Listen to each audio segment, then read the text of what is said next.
Hey everyone, welcome back to my channel. So today another review of the RAV4 Prime here behind me. So initially a few weeks ago I did a review after my 5 months of having this RAV4 Prime. So I'll be posting the video link right here. But today I'm going to be doing a complete walkthrough of the XSE model in Canada. We received a lot of questions about what's included, which features are available on the XSE models. So I'm going to do a complete walkout of the exterior, the interior, and also of the infotainment system. All right, so let's get to it. So let's start with the front headlights here. So as you can see, with the XSE model, you do get the daytime running light and also the vertical lights here. Also here, and you also have the LED headlights. So this is the daytime running light, and this is the LED headlights. The turn signal is usually halogen bulb that's being used. I switched it to LED lights on the front and the rear. I'll be posting the links on how I did that. So as you can see, huge difference on the lights, and I also did it on this side here. In here, you're gonna have the access to put your toe ring. So for those who are wondering, there's a toe ring that actually comes, sorry, a tow hook actually, that comes with your RAV4 Prime. So in the event that you're stuck and you need to be towed, this is where it goes. So you just have to pop this out and you push in you actually screw in the tow hook, and that's where you get towed from here. So the last thing on the front is the emblem here. It also has behind the emblem the sensor for the radar cruise control. So everything related to adaptive cruise control, this is the sensor that's being used. So if you get a message on your gauge cluster saying your adaptive cruise control is not working because the sensor is covered, this is usually the issue. So it might be covered with dirt. For me, during the winter, it was mainly ice and snow. So once you clear this out, everything will be back to normal. As for the front here, on the windshield on top, you will see the sensors for the rain wiping sensors for the your wiper blades, and also for your lane trace assist. So anything related to keeping you in your current lane. So that's usually used with the radar cruise control. You do have turn signals here on your mirrors, and you have a little badging here that says plug-in hybrid. As for the passenger side,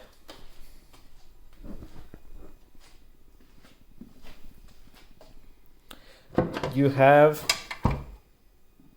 the charger, which is on the passenger side. So this is the regular connector, J1772, J1772, I believe. So you do have a lock here that you can adjust to lock automatically or not, and you get a little green light once you put in the charger. So let me just try this now.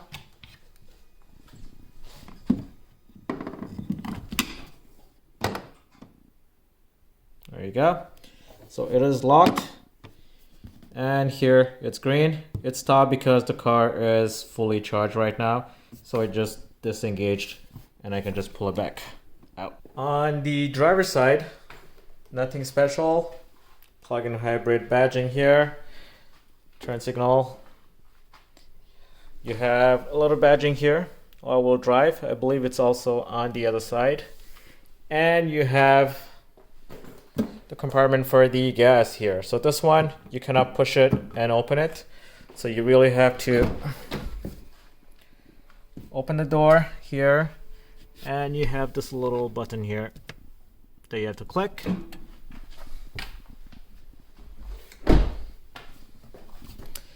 And this is where you fill up your gas tank. I've used this, I believe, 3 or 4 times since I bought the car, and it's been already almost 9,000 kilometers.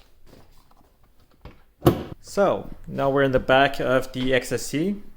So a lot of questions that I get asked.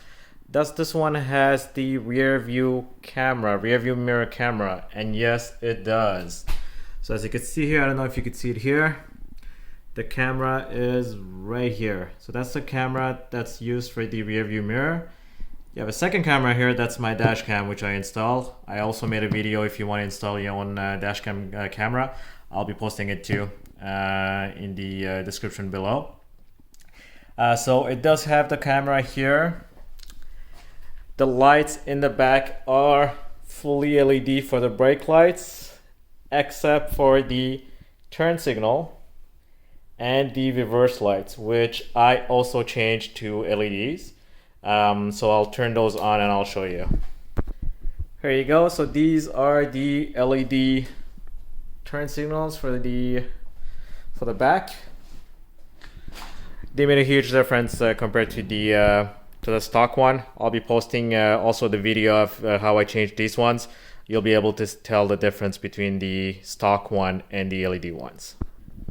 So the XSE doesn't come with the kick sensor, so I can't just kick it and open the rear trunk. I do have to press this little button here. So I'm just gonna zoom in here, try to turn on the light, and here you go. So you have one button here, another one here. So this is a really cool trick. You have this little one here which is used to lock the car. So when you press it once, it locks the car. So that's really practical if you don't want to go back all the way in the front to lock the car. So you can just do it there. And let's say you want to open the car and you're in the back, you just have to press this once really quick, unlocks the car. But let's say you don't want to just unlock the car, you want to open the trunk. Well, let's say I lock it and long press this.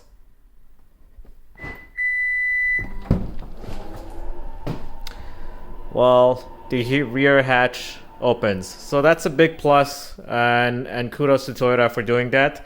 So much easier to lock and unlock the door.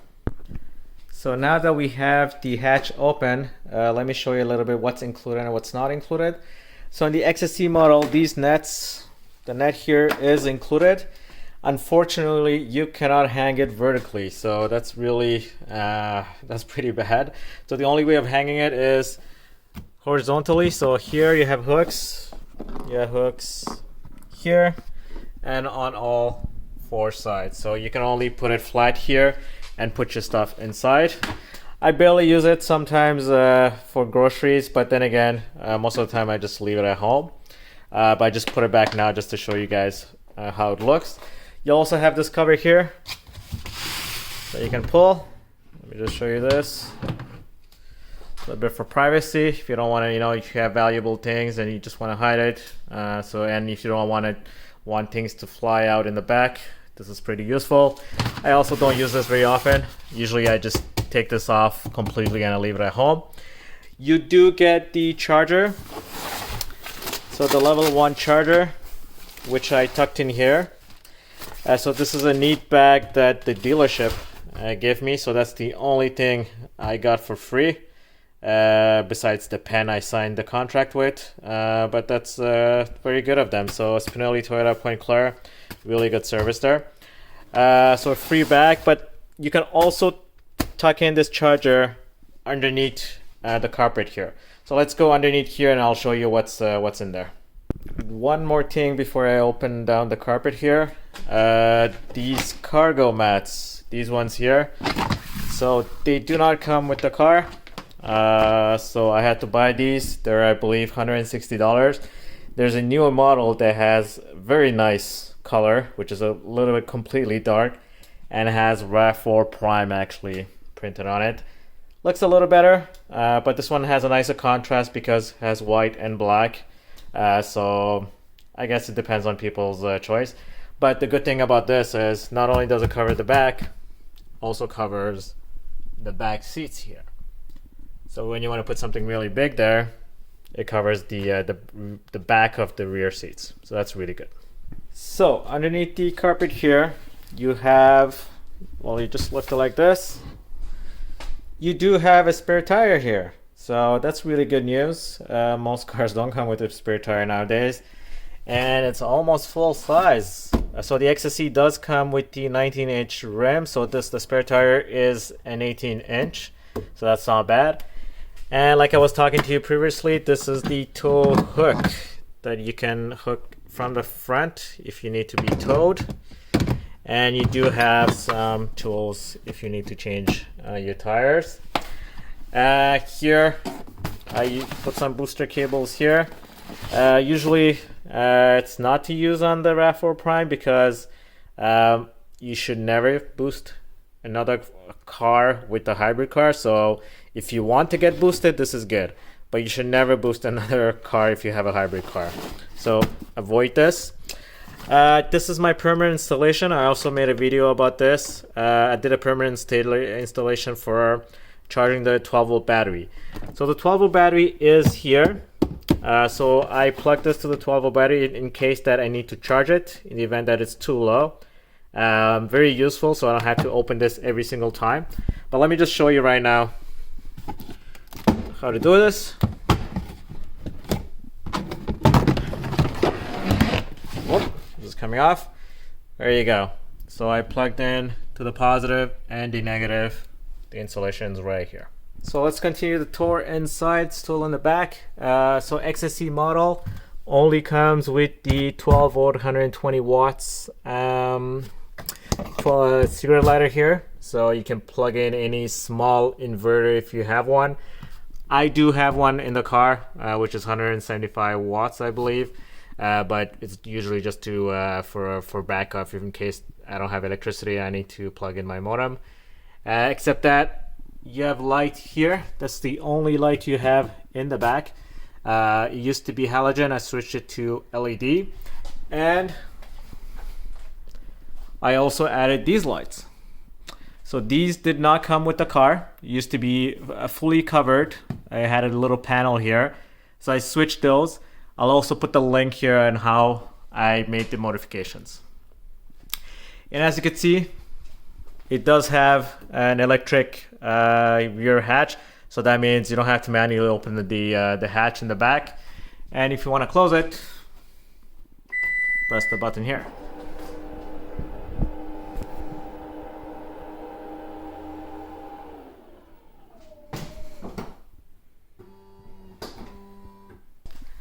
Before going inside the car, I just wanted to show you also the Toyota Hitch. So you do have the option of buying a lot of other Hitch, but the Toyota one, you have a cutout in the bumper, so you do have to cut out the bumper for it to install because it installs behind the bumper, so it's pretty strong. What I like about this is the fact that the clearance is much higher than the other ones. So the other Hitch usually come here. So this one, as you can see, Toyota is much higher. It does come with the 4-pin installation as well. So the price is around $1,000. So $1,000 is for the Hitch, the actual harness installation, and actually the whole installation, including the harness wiring here as well. So that's a really good deal, actually. And this, I believe this is a class 3 Hitch, and it also comes with a class 3 here. I believe this is a class 3. I'm not sure if it shows there. Yeah, 3500 actually. So this is a 2-inch ball here, and this is also a 2-inch receiver. So those looking for a bike rack, this one, the Toyota one, is a 2-inch receiver. Let's go check the back now. As you can see, seats are folded. 60/40 configuration. Very easy to put them back on. There you go. Let's do the other one. Done. So in the back, you don't have much. You do have air vents here in the XSE model. And you have two USB 2.1 ports here. And as for the carpets here in the back, I made another video about which ones I'm using. It's the Tux Matte. So I'll be posting the video where I'm comparing the old ones and the new ones. So these are the one I'm using now. We're currently in spring, going into summer, but much better coverage than the old ones. And the old ones, I actually have them here. You do have good coverage, but it doesn't go as tall as the Tux Matte. What I like about the OEM one, as you can see, covers the whole back, but for the front, it's really not that great, especially where the driver's side is, which is this one. Lot of dirt near the accelerator pedals and the brake, and it doesn't cover the whole carpet. So I'll post a video and you'll be able to tell how better the Tux Matte are. So now let's back to the back. Actually, one last thing I want to show you is you do have the rear seat warmers here. So the passenger in the back do have that possibility. So I believe you can press it once, it heats up and turns off by itself. And same thing on the other side there. All right, so now driver's side. So let's get to it. To start with, these are not lit up. The only thing that's lit up is this little light here. Really not practical. I'm planning to change all of this. It's much easier at night to see this. Yes, everyone keeps telling me yes, there's a little knob here. You can just press this and not even look at it. But no, sometimes it's just more convenient to see this when it's pitch dark. So I believe the Camry ones actually fit in this, or you can even order some on AliExpress. I believe they make some nice ones. So that's going to be my next modification. So as you can see, powered mirrors here. You can switch left, right, and do the adjustments. Let's go here. Let me just turn on the light. Okay, I can't turn on the light. So you do have the brightness control here for the everything, the cluster here, all the instruments. You have the automatic high beams, very practical when you're driving for, in highways or when you barely have any lighting. This is the front wipers heating, so the rain wiper heatings. So this is really useful when you have ice and freezing rain. So much easier to clean your wipers. You don't even have to get out, press this on, and it heats up the in the front of the windshield. This is the heated steering wheel, and this is to open your rear hatch without even getting out. So really practical. You got some space here to put stuff. I don't really use it. You could put your phone if you want, but it's kind of too small for a phone actually. So maybe some change for parking if you ever use that. Yeah, so some storage space here. So let's get to all the features inside. So for the XSE, you do have, like I mentioned, the rear view mirror here. So here you go. So that's a question that everyone asks me, especially in Canada, because it's not written on the Toyota's website that it actually has the rear view camera. So you have this, you see this little tab here, plug it, just push it back in, and you have the rear view camera, and then after you pull it out, it goes back to the regular mirror. It's really not practical at night. You don't see much stuff, but during the day, it's really useful when you have a lot of stuff in the back. So let's say you go camping, or you have just moving, you have a bunch of stuff, you just turn this on and you'll still have a good view in the back. And it's actually a better view than the actual mirror, because since the camera is in the back, so you have a wider range to actually see the traffic behind.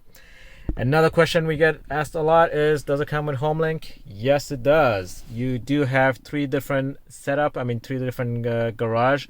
Very easy to set up. It was really foolproof, so that's really amazing. And you do have some settings here, so if you want to do some settings here, so let me just show you here.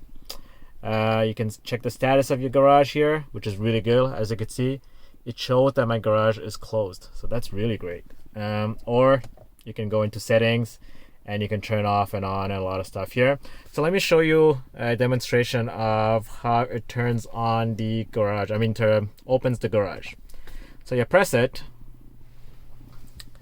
You see this little triangle? It's yellow, so it's showing you that the door is opening. So I believe this does not work for every garage. So if you have a newer garage, it sends back the signal.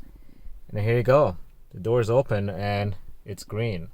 And what's good is, let's say you're leaving home and you're not sure if you closed the garage or not.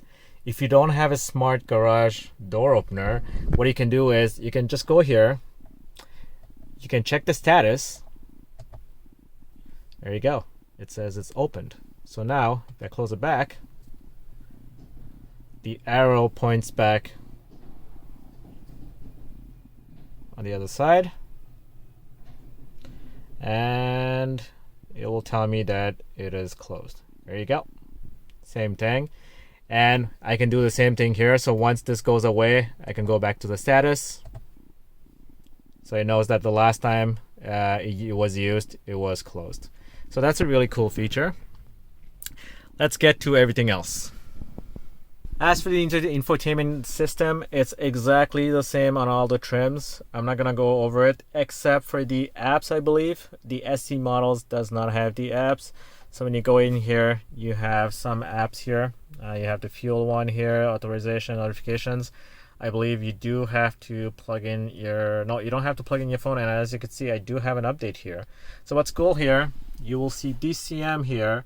So your car is connected via the cellular network. So you see my phone is not connected here, but I'm still having signal because, not because I'm connected via Bluetooth, it's because the car has its own connection to data services. So when you get, let's say, software updates, or let's say you have any kind of, you want to use the app to start the car, it's all done via the DCM, which I believe is the digital communication module.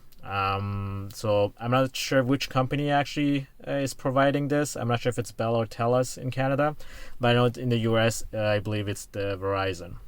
As you can see, I do have an update here, so I can just click on it and it's going to start downloading in the background. That's pretty fast actually, and let's install it. This is a really good timing, guys. You know, I have an update while I'm doing the video. So installation is complete. There you go. I do have access to some kind of data here, which is the fuel near where I live. And if I want to go back, I guess I just have to go back in apps. Get notifications, authorizations here. Yeah, these are other stuff. That's the only thing that's different from the other cars, except that you do have Android Auto and Apple CarPlay, like I mentioned. And for the middle console here, it's not huge. As you can see, a lot of stuff here. Sorry guys, I didn't clean up before shooting the video. This is the inverter I was talking to you about, the 175 watts that I have, that I use occasionally. And you have two USB, hold on, let me just turn on the light. You do have two USB ports here. 1, 2, the same the same amperes as behind, so 2.1, 2.1. And I do have a fair amount of stuff here. So not too big, not too small, but enough for the usage I have. And I don't believe this actually, yeah, it doesn't swivel or anything, so it's just stays there. All right, for the passenger side, you do have the glove compartment here. It's really small. You barely have any space here, so I only have some my registration and insurance and the lock nuts here. Besides that, nothing much you can put in there. You do have some space here to put your phone. This one actually, you can put your phone. And some people ask me, does it have accent lighting? It does. As you can see here, lighting here, lighting at the bottom there too. So you have some blue lighting at some spots, which is really good. And I believe you have one in the cup holder too. Yep, you have one here too. So it gives it a little good touch. And on the steering wheel, everything is lit up, at least compared to this one where there's nothing lit up, only this part here and this. On the steering wheel, you have the adaptive cruise control.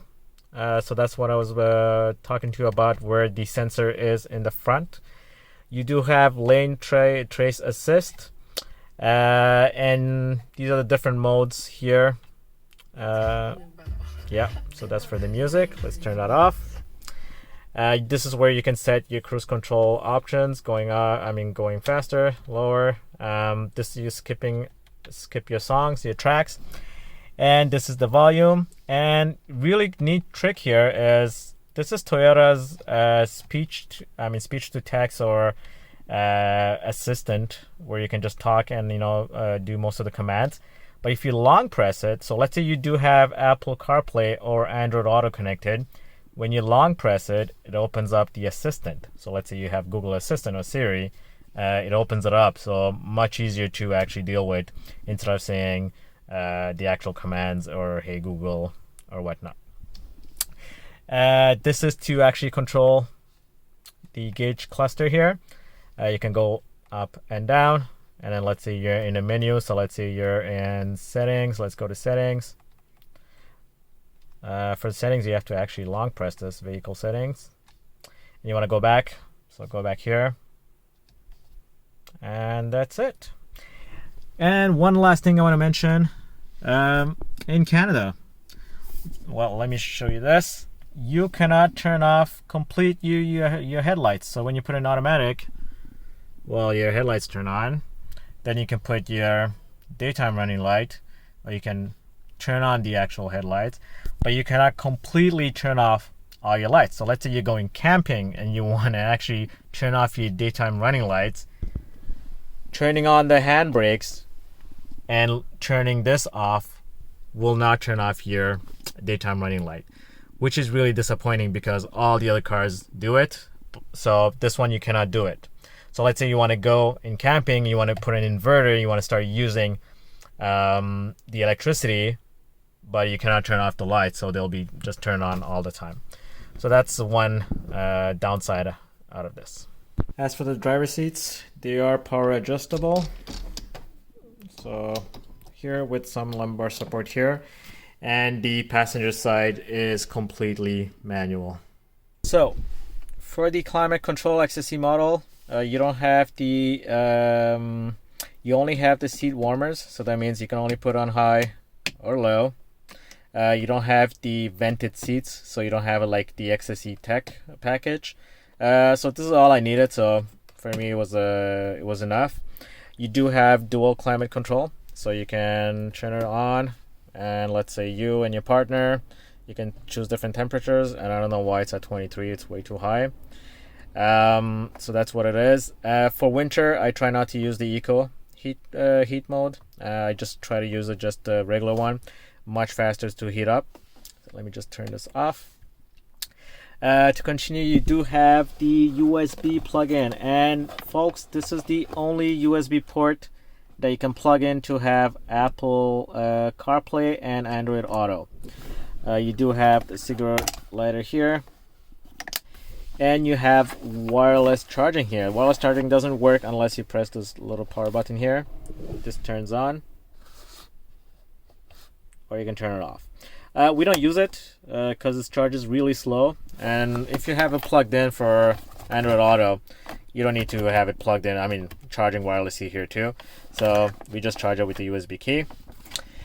As for here, same thing as in all the trims, I believe. So you have the parking brake, you have the hold feature, which is really good.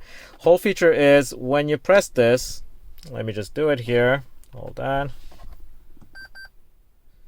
Okay, because my seatbelt is unbuckled. Okay, well, if you do turn this on, let's say you come to a stop on a red light, and you don't want to keep pressing your brakes.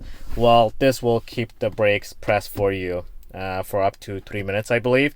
And when you start pressing the accelerator again, it just releases the brakes. So really, really good feature. Sometimes it gets annoying. Let's say you're in traffic and you have this on. So, but when you're driving locally and you don't want to keep pressing the brakes all the time, this is a cool feature. I'm not lazy. I'm just telling you guys this is available. For the features here, I mean the driving modes, you have the Auto EAVHV, which pretty much when I press it, there you go, Auto EVHV.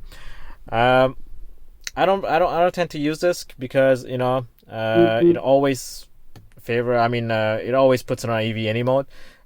So what I do is I always go on EV mode. So you press it again, goes back to EV mode. So see here. So I just leave it at EV mode all the time. Then afterwards you have HV mode, which is the hybrid mode. So it starts the engine when needed. Mainly engine is running. And if you long press this, it's going to go to charge hold. So that's when you're forcing the engine to charge. Not the engine, sorry. You're forcing to use the engine to charge the hybrid battery. So this is really not efficient. The only reason you do this is if you live in a city that requires you to run only in EV when you go to downtown, let's say.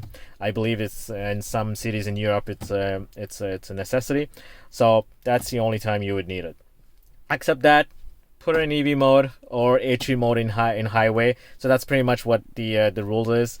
Let's say you're going under 70 kilometers, EV mode. If you're going over 70 kilometers on the highway, try to put it in HV mode. All depends of your commute, obviously. And here you have different modes here. You have left side, which is eco, normal, and sports. I'm not gonna go over this. You guys can read in the manual what it does. It's pretty much the different feeling of the accelerator and the braking, and how responsive it is, and also the regen level too. I believe the sports mode has the regen level 3 versus eco I believe is 4. And there's also the trail mode, which is a little more powerful when it comes to all-wheel driving. So it's mainly if you're going off track, if you're going to trails, useful here. And on top here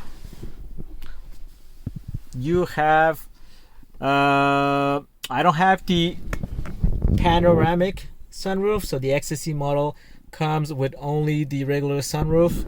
So you have basic buttons here, so lights, door, you can open and close here, or you can do up and down. So as you can see here, it just goes up and down. And since we have the XSE trim, we do have the connected services. So if ever you have an emergency, you need to call, you want Toyota's help, just click here. So that's why they put a little protective case here in case you don't pocket dial, I guess, or mistakenly dial SOS. So you do have to open this to put it back. And you do have some spot for your shades, for your glasses. The lights, I also changed these to LED.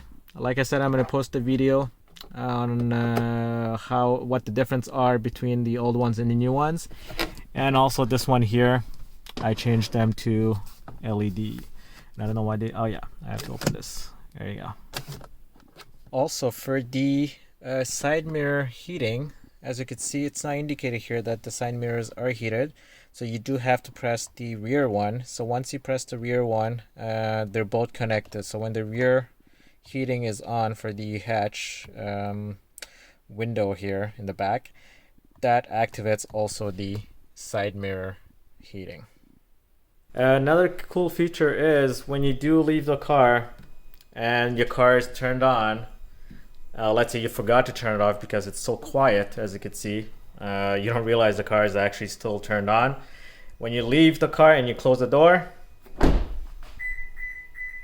it beeps. So you pretty much know that you haven't turned off the car. So you go back in,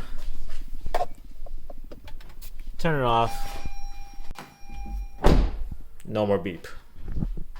One last thing I want to mention, you do have blind spot monitor here, which is right here, blind spot monitor. So when you turn them on, these lights come up. Here you go. So you saw that light there. So these are the one that actually turn on when you have someone in your blind spot. Unlike other cars, it does not beep, and you don't have any option to turn on the beep, which I like actually. I pretty much dislike that beeping noise, but some of you folks actually like it, but that's not possible in this model. The only thing you can actually turn on, I believe, is the lane trace assist. So when you have the lane trace assist, you have the option of actually having the alert here. The alert could be just the steering wheel, the beep, or just the steering wheel, as you can hear now. Yep, so that's the steering wheel as notification. The other one is the beep. So that's another, I guess, that's another downside for some of you folks. But you know, for those who don't like that beep beep noise, well, you guys are in luck. I promise this is the last thing. A lot of you folks asked me my installation of dash cam, how I did it. So I'll be posting the video, but I just want to show you a little bit where I put it. So it's right here behind the rear view mirror. So I barely see it. As you can see, it's just a little bit you can show here. So the passenger sees it a lot, but the driver, as a driver, you don't see it that much. And as you can see, it's right here. The cables go all the way up here. They go inside. And you have another cable for the rear camera, and I also have my transponders for some of the paid highways. That's also here. So for those living in Quebec, specifically in Quebec, Canada, you are eligible to get the Highway 30 and I believe the Highway 25, I believe. So those are free. You can just apply online. I'll put the links in the description, and they'll send you a free transponder, so you don't have to pay full. As long as you have this plate in this car, you don't have to pay every time you pass through those highways. So that's really neat. That's it, folks. I hope you liked the video. I know this was a lot of details, but I believe some of you guys actually want these kind of details. So I did a really lengthy video here. So if you liked it, please like and subscribe to my channel. If you have any comments or any suggestions for next videos I should be doing, please let me know in the comment section below. And I also did a lot of other videos concerning the RAV4 Prime. So all the mods on changing the LED lights, installing the dash cam, how I installed the new mats, the floor mats, and also what kind of charger I use to charge the RAV4 Prime. All of them are available, so don't hesitate to check my other videos, and I'll see you next time.